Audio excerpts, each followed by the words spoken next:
Setelah sebelumnya hanya uji coba dengan tim lokal, kali ini Sriwijaya FC melakoni uji coba melawan sesama tim Liga 2 Badak Lampung FC di Stadion Sumpah Pemuda Bandar Lampung Rabu 23 September 2020. Duel sesama tim Sumatera ini berakhir imbang 2-2. Badak Lampung FC unggul lebih dulu di babak pertama melalui gol mantan pemain Sriwijaya FC Manda Cingi melalui titik putih.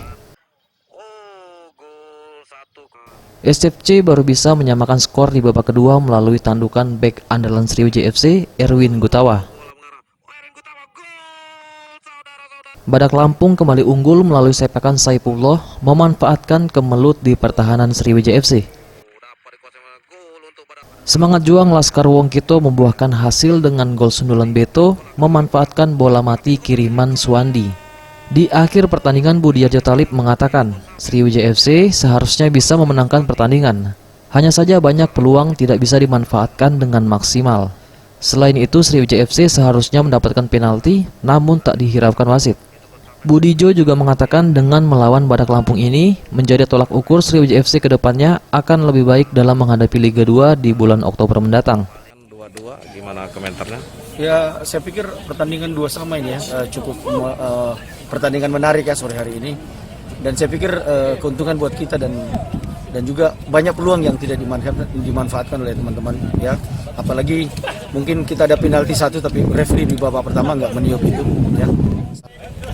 Kedepannya saya pikir lebih maju lagi dan lebih bagus, dan ini adalah tim selevel kita ya, berada di Liga 2 walaupun lain grup, tapi saya anggap Badak Lampung juga adalah tim yang kuat.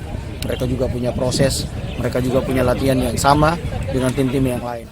Sementara itu, Beto Gonçalves mengapresiasi semangat tempur dari tim Sriwijaya FC, di mana tidak patah semangat meskipun 2 kali tertinggal. Dirinya pun senang bisa kembali mencetak gol bagi Sriwijaya FC. Untuk kita bagus sekali ya, karena kita butuh memang lawan tim yang level yang sama ya, Liga 2. Kita tahu Badak Lampung juga memang sangat bagus juga, tapi kita lihat tim kita sendiri. Saya lihat kita bagus, move banyak. 2 kali mereka unggul tapi kita tetap tenang, masih bisa draw. Ya itulah, kalau memang mental yang memang tim mau juara, tim mau Liga 1 harus begini. Meskipun lawan sudah unggul, kita tetap tenang, yang passing, move. SCFC direncanakan akan kembali mengadakan uji coba di hari Sabtu mendatang melawan tim Liga 3 Nusantara. SCPM Sriwijaya TV.